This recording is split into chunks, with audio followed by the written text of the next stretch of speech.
Hello people, welcome to global cuisine. Wow, ఏమి రుచి. నేను మీ హరీష్. ఈ మధ్యకాలంలో కొరియా నుంచి ఒక మంచి వస్తువును దిగుమతి చేసుకున్నాం. అదే మనం మెట్రో రైల్ అండి. అయితే అలాంటి మెట్రో రైలుతో టెక్నాలజీతో సరిపెట్టుకుంటే ఏం బాగుంటుందని వాళ్ళ కలనరీ స్టైల్ని కూడా మనము అడాప్ట్ చేసుకొని మన వావ్ ఏమి రుచిలో ట్రై చేస్తున్నాం. ఈ వారం అంతా కూడా ఆ డిషెస్ని ప్రమోట్ చేసుకుంటున్నాము, మంచిగా చేసుకుని తింటున్నాం కదా. అదేవిధంగా ఈరోజు కూడా ఒక చక్కటి డిష్ని మీకోసం తీసుకొచ్చేసాను. అలాగే చూస్తూ ఉండండి, అద్భుతంగా ఉంటుంది, చిన్నపిల్లలు బాగా ఇష్టపడతారు. ఆ డిష్ పేరు కొరియన్ చికెన్ వింగ్స్. ఈ కొరియన్ చికెన్ వింగ్స్కి కావాల్సిన ఇంగ్రీడియంట్స్ ఒకసారి చూద్దాం. సో ఇందులో మనం గార్లిక్ వాడుతున్నాము, అంటే వెల్లుల్లిపాయలు, జింజర్ వాడుతున్నాము, అల్లం, అలాగే చికెన్ వాడుతున్నాము. ఇక్కడ చూస్తున్నారు కదా, ఈ సైజులో ఉన్న చికెన్ వింగ్స్ వాడుతున్నాం అనమాట, చికెన్ వింగ్స్ కాబట్టి. అలాగే ఆల్ పర్పస్ ఫ్లోర్లోనే కొద్దిగా ఇంగ్రీడియంట్స్ అన్ని కూడా కలుపుకున్నాం. దీంట్లో ఏమేమి కలుపుకుంటాయి అనేది కూడా మనం షో చేసేటప్పుడు చెప్తాను. ఇంకా ఇప్పుడు కూడా ఒకసారి చూసుకోండి. డ్రై ఆనియన్ పౌడర్ ఉంటుంది, అలాగే దీంట్లోనే ఈ జింజర్ పౌడర్ ఉంటుంది, డ్రై జింజర్ పౌడర్ ఉంటుంది, గార్లిక్ పౌడర్ కూడా ఉంటుంది అనమాట. ఇవన్నీ కూడా డీటెయిల్స్ మీకోసం దీంట్లో చెప్తాను. అండ్ ఇదేంటంటే మనం డిప్ చేసుకోవడానికి వాడుతూ ఉంటాము దీన్ని, ఆ క్రమ్స్ రావడానికి. దానికి సంబంధించి కూడా మనం అంతా కూడా ఇంకా డీటెయిల్గా తెలుసుకుందాం. అలాగే ఎండు మిరపకాయలు 2 ఉన్నాయి, పంచదార కొద్దిగా తేనె, అలాగే ఇక్కడ చూసినట్లయితే నువ్వులు కొన్ని వాడుతున్నాము, జస్ట్ గార్నిష్ కోసమే, వంటలో ఎక్కడ వాడడం. అలాగే ఆనియన్ ఒకటి, దాంతోపాటుగానే ఇక్కడ స్లర్రీ అని ఉంది. ఏమండోయ్, స్లర్రీ ఇది చూస్తూ ఉన్నది, దీని గురించి ఇంకా డీటెయిల్స్ మీకు చెప్తాను. అలాగే ఇక్కడ చూసినట్లయితే సోయా సాస్ ఉంది. వీటన్నిటితో పాటుగానే ఇంకా మనకు అవసరానికి తగ్గట్లుగా ఇక్కడ చూసినట్లయితే సాల్ట్ అండ్ పెప్పర్ కూడా ఉంది, వీటిని కూడా వాడుకుంటాము. అలాగే ఇది ఫ్రై చేయాల్సి వస్తుంది కాబట్టి ఆయిల్ కూడా ఉంది. వీటన్నింటిని యూజ్ చేసుకొని ఒక చక్కటి డిష్ని తయారు చేసుకోవచ్చు. ప్రాసెస్ మొదలు పెట్టేద్దామా? ఎస్.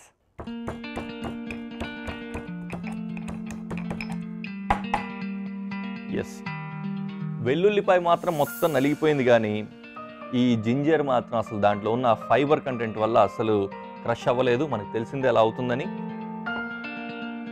ఇందులో నాకు ఇప్పటికిప్పుడు మ్యారినేషన్ కోసం సగమే వాడతాను, మిగతాదంతా కూడా సాస్ కోసం వాడతాం కాబట్టి దీనిలో నుంచి సగం మాత్రం తీసుకున్నాను. ఈ సగాన్ని మళ్ళీ తర్వాత కోసం స్టోర్ చేసి పెట్టుకుంటున్నాను. అండ్ నౌ మిక్సింగ్ బౌల్ తీసుకొని ఇందులో జింజర్ గార్లిక్, దీంతో పాటుగా కొద్దిగా అంతా, చాలా కొద్దిగానే వాడుతున్నాను, soya sauce and salt and pepper. మీకు ఇప్పుడు ఒక డౌట్ రావాలి, చూస్తూనే ఉన్నారు కదా, ఈ సాల్ట్ అండ్ పెప్పర్ వాడుతున్నాము, ఈ విధంగా గార్నిష్ చేస్తున్నాము, దాంతోపాటుగానే ఈ విధంగా క్రమ్ చేసుకుంటున్నాము అని చెప్పి అన్నప్పుడు ఇది అసలు కొరియన్ స్టైల్లో రాదే, ఏషియన్ కిచెన్ స్టైల్లో రాదే అని. ఎస్, జనరల్గా ఎవరికైతే ఐడియా ఉంటుందో ఈ స్టైల్ గురించి వాళ్ళు పసిగట్టగలుగుతారు కూడా.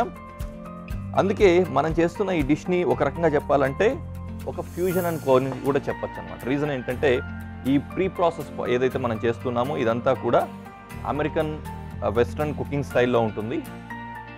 ఆ తర్వాత ఏదైతే మనం ప్రాసెస్ సాస్లో వాటిలో టాస్ చేస్తామో అది మాత్రం కొరియన్ స్టైల్లో ఉంటుంది. సో ఓవరాల్గా టేస్ట్ వచ్చేసరికి కొరియన్ టేస్ట్ వస్తుంది కాబట్టి మనం దీన్ని కొరియన్ స్టైల్ డిష్గా చెప్పుకోవచ్చు అనమాట. సో ఈ మ్యారినేషన్ గురించి మాట్లాడుకుంటున్నప్పుడు జస్ట్ ఇట్లా ఘాట్లు పెట్టుకుంటే కొద్దిగా నీట్గా మ్యారినేట్ అవుతుంది కాబట్టి జస్ట్ స్లిట్స్ పెట్టుకుంటాం ఆ విధంగా.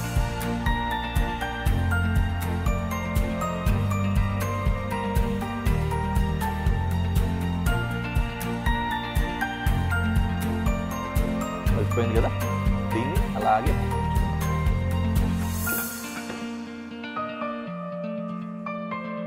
సో నెక్స్ట్ మ్యారినేట్ చేసి పెట్టుకున్నాం కదా, సాస్కి కావాల్సిన ఇంగ్రీడియంట్స్ రెడీ చేసుకుందాం. జస్ట్ సింపుల్గా ఫైన్ చాప్డ్ ఆనియన్స్ కావాలి మనకి దీనికోసం.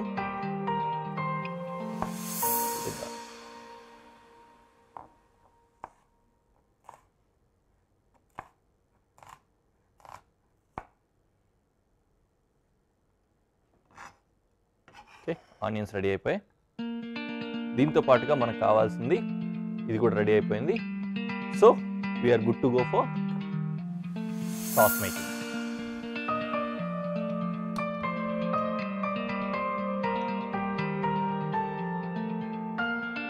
మొత్తం 4 ఉన్నాయి మన దగ్గర పీసులు. ఆ 4 పీసులు మునిగేందుకు ఎంత కావాలో అంత ఆయిల్ వేసేసుకోవాలన్నమాట. ఆయిల్ వేడవుతుంది. అండ్ నౌ మిగిలిన అల్లం ఇంకా వెల్లుల్లి, దీనికి సంబంధించిన ఫైన్గా మనం దంచుకున్నాం కదా, దాని తాలూకు పేస్ట్ వేస్తున్నాను. జస్ట్ కొద్దిగా అట్లా టాస్ చేసి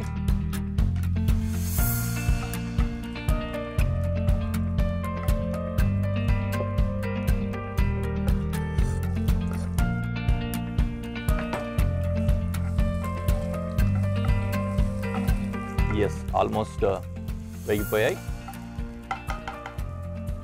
దీంట్లో మనం మిగిలిన ఇంగ్రీడియంట్స్ వేసుకుంటున్నాం. ఇందులో ఏమేమి వేస్తున్నాం? చాప్ చేసిన రెడ్ చిల్లీ. మనకు ఏషియన్ కుజిన్లో బాగా నచ్చే అంశం ఏంటంటే రెడ్ చిల్లీస్ బాగానే వాడుతూ ఉంటారండి. అట్లీస్ట్ మనం ఏదైతే వాడతామో వాటిలో అయినా వాడుకుంటూ ఉంటాము. దానివల్ల ఏంటంటే మన లోకల్ టేస్ట్ అనేది టచ్ అవుతూ ఉంటుంది. నేను చక్కగా చూస్తున్నాం కదా, అసలు ఈరోజు ఎన్ని చైనీస్ వంటలు వచ్చినా, ఎన్ని జాపనీస్ వంటలు, లేకపోతే ఎన్ని సింగపూర్ రైస్లు వచ్చినా కూడా మన ఇండియన్ అథెంటిసిటీని ఎక్కడా వదలకుండా మనం మేనేజ్ చేసుకుంటూ ఉన్నాము. హ్యాపీగా వాటన్నింటిని తిని ఎంజాయ్ చేస్తూ ఉన్నాము. సోయా సాస్, అది షుగర్, హనీ,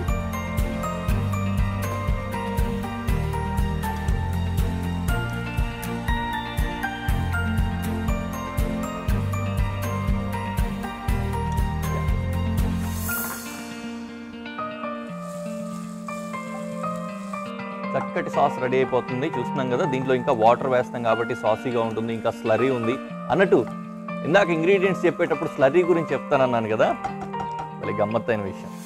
కొన్ని వంటలు లేకపోతే ఇంగ్రీడియంట్స్ పేర్లు ఎలా ఉంటాయి తెలుసా? ఏదో బయట దేశంది మనకు తెలియదు, మనకు దొరకదేమో అని అవాయిడ్ చేస్తూ ఉంటాము. అయితే బేస్లోకి వెళ్తే మన వంటింట్లో మన పోపుల పెట్టెలో ఉండే వంటే లేకపోతే ఉండే ఇంగ్రీడియంటే ఏదో ఒకటి అయి ఉంటుంది. అలాంటి వాటిని మనం మిస్ చేస్తూ ఉంటాం అన్నమాట. కాబట్టి అలాంటిదే ఒకటి స్లర్రీ కూడా. సో వాటర్ వేసేసాము సాస్లో, ఈ విధంగా పల్సగా అయిపోయింది కదా. దీన్ని థిక్ చేయడానికి, అంటే కన్సిస్టెన్సీ మనకు కావాల్సిన చిక్కదనం తీసుకురావడానికి స్లర్రీ వాడతాం. ఇదేం కాదు, కార్న్ఫ్లోర్లో వాటర్ కలిపితే దాన్ని స్లర్రీ అంటారండి. గమ్మత్తుగా ఉంది కదా, అంతే. కార్న్ఫ్లోర్ ప్రతి చోట దొరుకుతుంది ఈ రోజుల్లో, మనకేమి ఇది పెద్ద గొప్ప విషయం కాదు. లేదు అది కూడా వేసుకోకూడదు అనుకునేలా ఉంటే మాత్రం వాటర్ కొద్దిగా తక్కువ వేసుకున్నా కూడా సరిపోతుంది. కాకపోతే ఆ జిగురుగా వచ్చే పేస్ట్ రాదనమాట, దానికోసం ఇది వేయాలి. మనకు అప్పుడే ఆ సూపీగా జిగురుగా వచ్చే ఆ స్టిక్కీ పేస్ట్ తయారవుతుంది.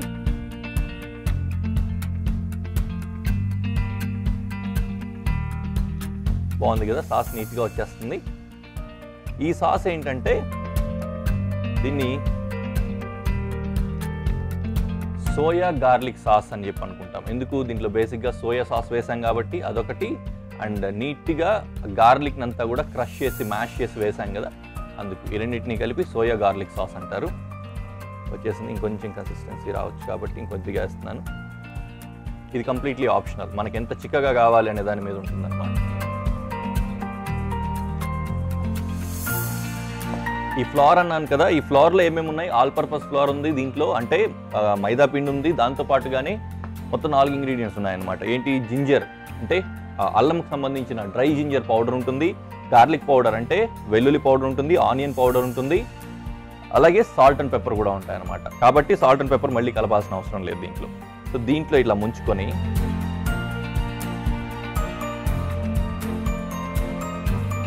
వాటర్, ఇది వేరే ఏం కాదు, అలా ముంచి తడిచిన తర్వాత మళ్ళీ తీసి కడక్కండి, జస్ట్ ముంచాలి. జనరలీ ఇలాంటిది మనం దీన్ని చేసుకుంటూ ఉంటాం, అంటే సమ్ కైండ్ ఆఫ్ ఎగ్ వైట్స్తో కానీ ఎగ్తో కానీ చేస్తుంటాం కదా, బట్ ఇక్కడ డైరెక్ట్ వాటర్ తోటి చేస్తున్నాను.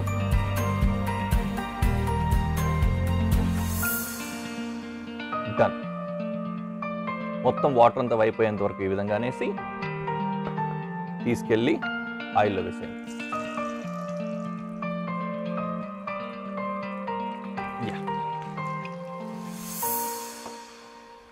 అలా ఫ్రై అవుతూ ఉండని, కొద్దిగా ఫ్రై అయిన తర్వాత తీసేసుకుందాం.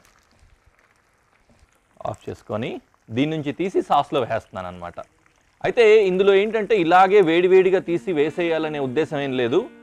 ముందుగానే ఈ చికెన్ ఈ విధంగా ఫ్రై చేసేసుకొని పక్కన పెట్టుకొని ఆ తర్వాత సాస్ రెడీ చేసుకుని దాంట్లో కూడా వేసుకోవచ్చు అనమాట. రెండు ప్యారలల్గా చేయాల్సిన అవసరం ఏం లేదు. నేనేంటంటే మనకు చూసేప్పుడు మీకు కూడా ఇబ్బంది ఉండకూడదు, ఫాస్ట్గా అవ్వాలనే ఉద్దేశంతో ప్యారలల్గా చేశాను. సో ఇదే పద్ధతి అని మాత్రం అనుకోకండి, మనకి ఎలా కావాలంటే అలా చేసుకోవచ్చు. ఒక పొయ్యి ఉంటే ఒక పొయ్యి మీద కూడా చేసుకోవచ్చు అనమాట. అయితే ఇంకొకటి ఈ పద్ధతి ఏంటంటే వీళ్ళు చేసేది, ఈ ఫ్రైస్ కంప్లీట్లీ సపరేట్గా పెట్టేసుకొని, అంటే చికెన్ ఫ్రై ఏదైతే మనం చేసుకున్నామో దీన్ని కంప్లీట్గా పక్కన పెట్టేసుకొని ఈ సాస్ని పైనుంచి దాని మీద ఇట్లా పోసేస్తారనమాట.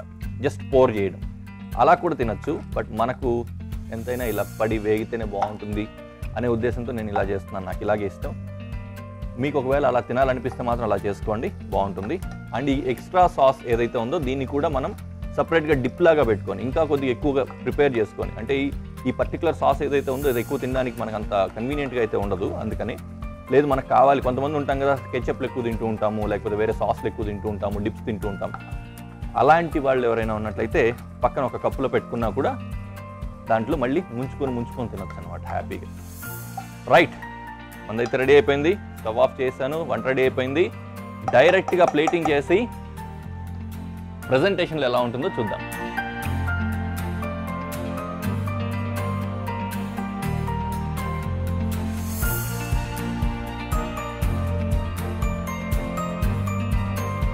ఆఖరి ఘట్టం, అన్నిటికంటే ఇష్టమైన ఘట్టం రానే వచ్చింది. వావ్, పట్టుకుంటేనే ఎంత క్రిస్పీగా ఉంది తెలుసా అసలు. ఆ క్రిస్పీ క్రంచీగా ఉంది. పైన ఉన్న సాస్ అంతా కూడా కొద్దిగా సాఫ్ట్ అని చేసి దాని మీద ఒక టెక్స్చర్ తీసుకొచ్చింది, అంతేగాని దాన్ని మెత్తగా అయితే పరచలేదు. ఈ విధంగా మీకు అంత ప్రజెంటేషన్ చూపించేసరికి అది ఎలాగూ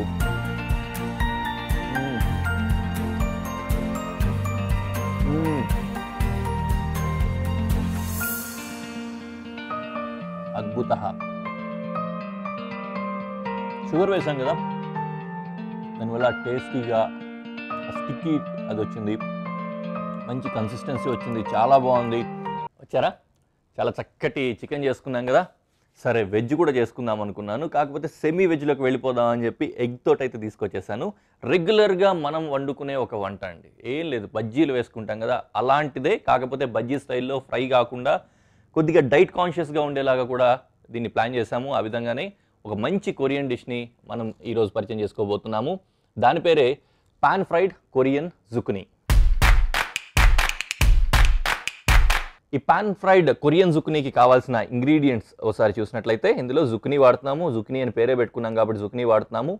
అలాగే ఎగ్ యూస్ చేస్తున్నాము. దాంతోపాటుగానే ఇక్కడ సీజన్డ్ ఫ్లవర్ యూస్ చేస్తున్నాను. సీజన్ ఫ్లవర్ అంటే ఇందాకే మనం అనుకున్నాం కదా, ఈ ఫ్లవర్లోనే డిఫరెంట్ సీజనింగ్ కూడా కలిపి ఉంటాయి అనమాట. అంటే డ్రైడ్ ఆనియన్ కావచ్చు, డ్రైడ్ గార్లిక్, అలాగే డ్రైడ్ జింజరు, అలాగే పెప్పర్ అండ్ సాల్ట్, ఇవన్నీ కలిపిన ఒక మిక్చర్ అనమాట. దాంతోపాటుగానే కొద్దిగా సోయా సాస్, దాంతోపాటుగానే కొద్దిగా నువ్వులు కూడా వాడుతున్నాం. వీటితోటి మనం తయారీ విధానంలోకి వెళ్ళిపోతాం. చాలా సింపుల్ ప్రాసెస్ ఉంటుంది. ఫస్ట్గా జుకునీని కట్ చేసుకోవాలి. కట్ చేసుకొని ఉన్నాం కదా అని చెప్పంటే ఏ విధంగా కట్ చేసుకోవాలి? రౌండ్గా స్లైస్లు కట్ చేసుకోవాలి.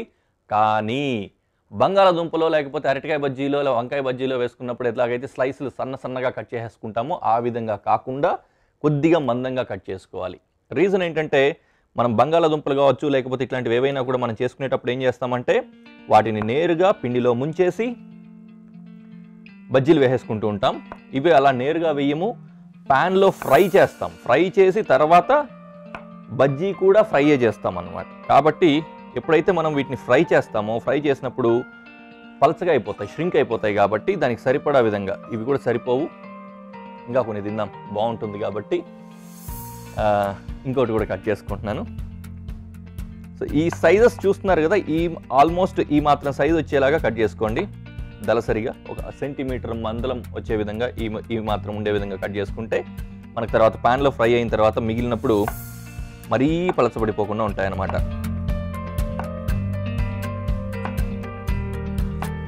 ఇన్ కేస్ ఇంకో విషయం మళ్ళీ చెప్పలేదు అనకండి, వీళ్ళు ఎప్పుడు మనకు దొరకకపోతే ఏంటి అన్నట్లుగా. నిజమే, ఏ ఊర్లోనో మనం చక్కగా వావ్ చూస్తున్నాము, ఒక మంచి డిష్ ఏమో చేశారు, ఇప్పుడు జుక్నీ కోసం ఎక్కడ పరిగెట్టుకుంటూ పోవాలి అనిపించింది అనుకోండి, ఊరికే నన్ను తిట్టుకోకండి. వెరీ సింపుల్, మన దగ్గర ఏ ఉన్నాయో ఆ ఐటెంతో చేసుకోవచ్చు. అప్పుడు పేరు మారుతుంది, అంటే జుక్నీ బదులు ఏ బీరకాయనో అనుకుంటాం. ఫర్ ఎగ్జాంపుల్ ఈ జుక్నీ ప్లేస్లో బీరకాయ పెట్టుకోవచ్చు, లేదంటే ఎగ్ ప్లాంట్, చిన్న లేత వంకాయలు కాకుండా కొద్దిగా అప్పర్ సైడ్ అన్నమాట, మరీ లేతవి కాకుండా కొద్దిగా ముదిరినవి, మరీ ముదిరిపోయినవి కాకుండా చేదు వచ్చేస్తుంది కదా. సో అలాంటి వంకాయలు ఎగ్ ప్లాంట్స్ పెట్టుకోవచ్చు, చిన్నవి కాదు పెద్ద వంకాయలు వస్తాయి కదా అలాంటివి చేసుకోవచ్చు. అలాగే ఇంకేం పెట్టుకోవచ్చు, వంకాయ అయింది, బీరకాయ పెట్టుకోవచ్చు, లేకపోతే బంగాళాదుంపలు పెట్టుకోవచ్చు, బాగుంటుంది, వాటితో కూడా చేసుకోవచ్చు అనమాట. సో ఇట్లా మనం రీప్లేస్ చేసుకొని కూడా చక్కటి డిష్ని రెడీ చేసుకొని తినచ్చు. సో జుకినీ కట్ అయిపోయింది and we're going for marination. Simple marination ఏం లేదు, సీజనింగ్ చేసుకుంటామంటే మ్యారినేషన్ పేరుతోటి జుకినీ దీంట్లో వేసుకొని కొద్దిగా ఉప్పు, కారం అండ్ ఫ్లవర్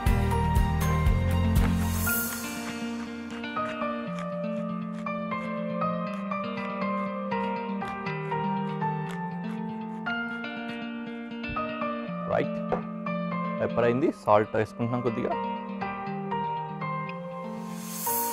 దీన్ని జస్ట్ వేళ్ళతోటి ఈ విధంగా కలిపేసుకుంటే సరిపోతుంది. లేదంటే మన చాటలతో చెరిగినట్లు అట్లా చెరిగేసుకోవచ్చు అనమాట.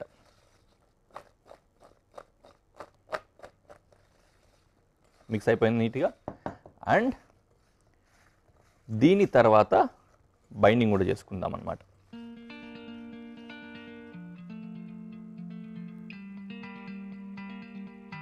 కొద్దిగంత ఫ్లవర్ తీసుకొని సేమ్ అదే విధంగానే టాస్ చేసుకుంటాం.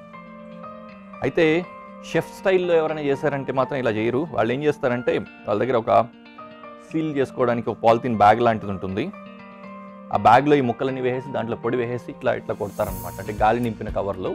సో లూజ్గా అదంతా కూడా అట్లా ట్రావెల్ అవుతుంది కాబట్టి పిండి దానికి అతుక్కోకుండా డస్టింగ్ చేసినట్లుగా అవుతుంది అనమాట. అతుక్కోనప్పుడు ఇంకా పిండి వేయడం ఎందుకురా బాబు అని చెప్పి అనుకోకండి. ఏం లేదు, దీంట్లో సాల్ట్ అండ్ పెప్పర్ వేసాం కదా, ఆ సాల్ట్ అండ్ పెప్పరు ఎగ్లో ముంచినప్పుడు దాంట్లోకి వెళ్ళిపోతుంది అనమాట. అలా కాకుండా బైండ్ అవ్వడానికి చక్కగా ఉపయోగపడుతుంది మనం వేసిన ఫ్లవర్. ఒకవేళ దాంట్లో ఉప్పు వేసినప్పుడు తడి అవుతుంది కదా, ఆ తడిని కూడా పీల్ చేసుకోవడానికి ఉపయోగపడుతుంది అనమాట. ఒక చిన్న బౌల్లో ఎగ్స్ కొట్టి పెట్టుకొని ఉంచుకుందాం.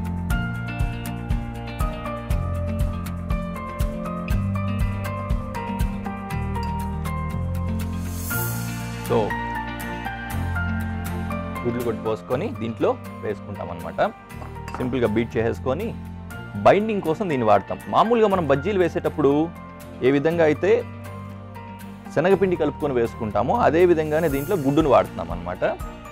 కొంతమందికి ఉంటుంది కదా, గ్యాస్ ఫామ్ అవుతుంది, గ్యాస్ ఉన్న వాళ్ళు శనగపిండి అవాయిడ్ చేద్దామని చెప్పని అవాయిడ్ చేస్తూ ఉంటారు. లేకపోతే డిఫరెంట్ రీజన్స్ తోటి కొంతమంది శనగపిండిని అవాయిడ్ చేస్తూ ఉంటారు. వాళ్ళ కోసం ఇది బాగా ఒక మంచి ఆల్టర్నేటివ్ అవుతుంది అనమాట. రోజు సాయంత్రం పూట బజ్జీలు చేసుకుంటూ ఉంటాము. ఏ మిరపకాయ బజ్జీలు, అరటికాయ బజ్జీలో చేసుకొని తినాలనుకున్నా కూడా అబ్బా శనగపిండి తినొద్దు అని చెప్పి అనుకుంటారు కదా. అలాంటి వాళ్ళు నెక్స్ట్ టైం నుంచి ఈ టిప్ని కూడా ఫాలో అయిపోవచ్చు. చక్కగా ఉంటుంది. ఈరోజు సాయంత్రమే ట్రై చేయండి కావాలంటే, చాలా చక్కగా ఉంటుంది. సింపుల్గా బీట్ చేసుకొని రెడీ చేసుకుందాం. ఈలోపు పొయ్యి వెలిగించేసి ప్యాన్ని వేడి చేసుకుందాం.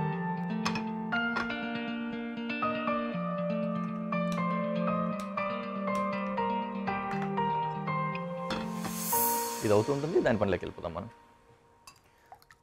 ఇవాళ ఎన్ని కొత్త విషయాలు తెలుసుకున్నాం కదా మనం. చక్కగా శనగపిండి కాకుండా వేరే విధంగా బజ్జీలు లాంటివి చేసుకోవాలంటే ఏం చేయాలి, డీప్ ఫ్రైలు తినొద్దు అనుకున్నప్పుడు అవును అది ఇంకా చెప్పలేదు. ఎస్, మనం ఇందాక చూసారు కదా, బజ్జీలు వేసుకున్నట్లుగా బౌల్ పెట్టుకోనో లేకపోతే పెద్ద పాత్ర పెట్టుకొని కడాయి లాంటిది నూనె పోసుకొని బజ్జీలు వేయట్లేదు. దీన్ని షాలో ఫ్రై చేస్తున్నాం అనమాట. చక్కగా ఆమ్లెట్ ఏ విధంగా అయితే పేలుస్తామో ఇంచుమించు అదే విధంగానే, కాబట్టి ఈజీగా అయిపోతుంది. కాబట్టి అది కూడా ఒక మంచి టిప్ అనుకోవాలి ఇప్పటి నుంచి. సరే, దీన్ని ఇలా పక్కన పెట్టేసుకున్నాను. రెండోది, ఇది చూస్తే గుర్తొచ్చింది, సెసమే సీడ్స్ ఏమన్నా అనొచ్చు. అదేంటంటే మనం మంచి నువ్వులు అని కూడా అంటాం కదా. కొరియన్స్ చాలా మంచి వాళ్ళు అండి.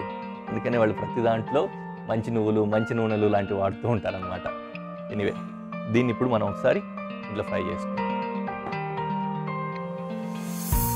లైట్గా ఆయిల్ వేసుకుంటున్నా, జస్ట్ గ్రీజింగ్ కోసం అంతే. నెక్స్ట్ ప్రాసెస్లోకి వెళ్ళిపోదాం. ఇక్కడ కలిపి పెట్టుకున్న ఈ ముక్కలు ఉన్నాయి, ముక్కలు తీసుకున్నాం. హ్యాపీగా పొడి పొడిగానే ఉన్నాయన్నమాట. కొద్దిగా ఆ ఉప్పు వల్ల కనుక తడిగా అయిపోయింది అనిపిస్తే, అండ్ బెటర్ ఏంటంటే పిండి కూడా ఫస్ట్ టైం కాకుండా ఇప్పుడు వేసే ముందు వేసుకోవడం ఇంకా బెటర్ సజెషన్ అవుతుంది. దీంట్లో కొద్దిగంత సోయా వేసుకొని,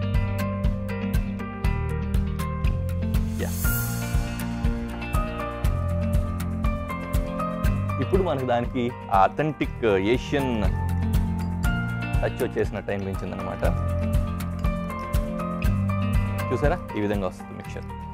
మంచిగా బీట్ చేసేసుకొని, బీట్ అయిన తర్వాత దీన్నే బజ్జీ పిండిలాగా వాడేసుకొని బజ్జీలు వేసేసుకోవాలి.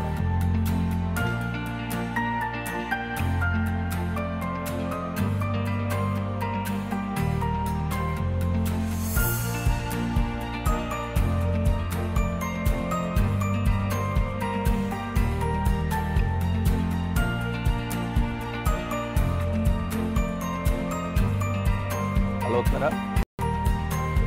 చాలా సింపుల్గా ఉంది కదా. అయితే ఈ జాపనీస్ కావచ్చు, కొరియన్స్ కావచ్చు, వీళ్ళు ఎక్కువ ఇలాంటి ఫ్రైస్ని ఇష్టపడుతూ ఉంటారండి. ఫ్రైస్లో మళ్ళీ ఏం చేస్తారంటే మనం ఇందాక చేసాం కదా చికెన్, ఆ విధంగా ఒకటి ఏదైనా ఫ్రై చేసుకోవడం, దాని తర్వాత మళ్ళీ సాస్లో టాస్ చేసుకొని తింటూ ఉంటారు. ఈ కంప్లీట్గా ఇప్పుడు మనం చేసుకుంటున్న ఈ డిష్ మాత్రం ఓన్లీ ఫ్రై. దీని తర్వాత మళ్ళీ ఏమీ సాస్లో అట్లాంటి వాటిలో వేసే పని లేదు. మనం ఎప్పుడైనా భోజనాలతో పాటుగానే అన్నంతో పాటుగా ఫ్రైస్ చేసుకుంటూ ఉంటాం కదా, వేపుళ్ళు, అలాంటి దీని కింద కూడా దీన్ని వాడచ్చు, చక్కగా ఉంటుంది. లేదంటే మధ్యాహ్నం పూట ఈవినింగ్ స్నాక్గా కానీ దేనికైనా కూడా వాడుకోవచ్చు. లేకపోతే ఎవరైనా ఇంటికి చుట్టాలో ఫ్రెండ్స్ ఎవరైనా వచ్చినప్పుడు వాళ్ళకు కూడా చక్కగా వండి పెట్టచ్చు, అది కూడా బాగుంటుంది. ఈ విధంగా అనమాట. నేను ఇలా కలిపేస్తున్నాను, కానీ కొద్దిగా డీప్ బౌల్ తీసుకొని ఇలా ముంచి తీసేస్తే సరిపోతుంది అనమాట. దీన్ని ఇలా ఎక్కువ కలిపామంటే దీనికి ఏదైతే మనం సీజనింగ్ చేసామో ఆ సీజనింగ్ అంతా కూడా ఎగ్లో కలిసిపోయి మళ్ళీ ఆ పీస్కి ఉండకుండా ఉండే అవకాశం ఉందన్నమాట.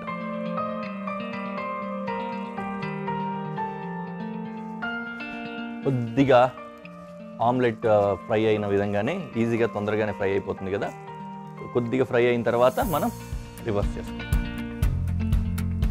యా, చిన్న కరెక్షన్ ఇదైంది. మొత్తం మీద రెండు వైపులా ఎగ్ కుక్ అయ్యేంత వరకు ఫ్రై అయితే చాలు. ఒకవైపు ఆల్రెడీ అయిపోయింది కదా, ఇంకో వైపు కూడా అవుతుంది. సో ఇది అయిపోయిన తర్వాత డైరెక్ట్గా ప్రెజెంటేషన్లో పెట్టి ఫైనల్ అవుట్పుట్ ఎలా ఉందో చూసి దీన్ని కూడా చూసేద్దాం.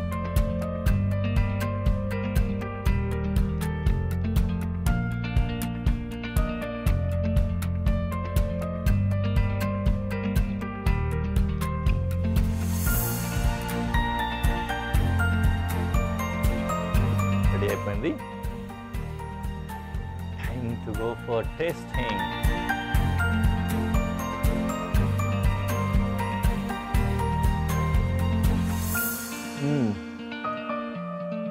Fine, nice. Believe me, ఏదో పచ్చి కూరగాయలు ప్యాన్లో వేపుకొని తిన్నట్టు కాదు, నిజంగానే బాగుంది. చాలా చక్కగా ఉంది, మంచి ఫ్లేవర్స్ వస్తున్నాయి. ఎందుకంటే ఆ సీజనింగ్ పెప్పర్ అండ్ సాల్ట్ ముందుగానే పడ్డది కాబట్టి, అది అందులోనూ లోపల ఉంది, ఎగ్ లోపల అది అంతా బైండ్ అయి ఉంది కాబట్టి చాలా చక్కగా ఉంది. పైనుంచి ఆ ఫ్లవర్ అంతా కూడా బాగా మంచిగా బైండ్ చేసింది. దాంట్లో కూడా బోల్డ్ అన్ని ఐటమ్స్ ఉన్నాయి కదా, ఇంగ్రీడియంట్స్ అన్నీ ఉన్నాయి కాబట్టి అవన్నీ కూడా కలుస్తున్నాయి. చక్కగా ఎగ్ మంచి బైండింగ్ని తీసుకొచ్చింది పైనుంచి. చాలా చక్కగా ఉంది. నిజంగానే డీప్ ఫ్రైలు చేయకూడదు, లేకపోతే శనగపిండులు తినకూడదు అనుకున్నప్పుడు ఇది చేసుకోవచ్చు. లేదు శనగపిండి అయినా పర్లేదు, ఇలాంటివి చేసుకోవాలనుకుంటున్నాము కాకపోతే మైదా పిండి వాడద్దు అనుకుంటున్నట్లయితే, లేకపోతే లేదు అలాంటి మిక్చర్ అంతా అనుకున్నప్పుడు చక్కగా శనగపిండితోటైనా సరే డస్టింగ్ చేసుకోవచ్చు అనమాట. డస్టింగ్ ఇంపార్టెంట్ అంతే. లేకపోయినా కూడా మీరు వేసుకున్నట్లయితే ట్రై చేయండి, బహుశా బాగానే ఉంటుంది. మరో డిష్ తోటి మరో ఎపిసోడ్లో కలుసుకుందాం. అంతవరకు సెలవు. Thank you, bye.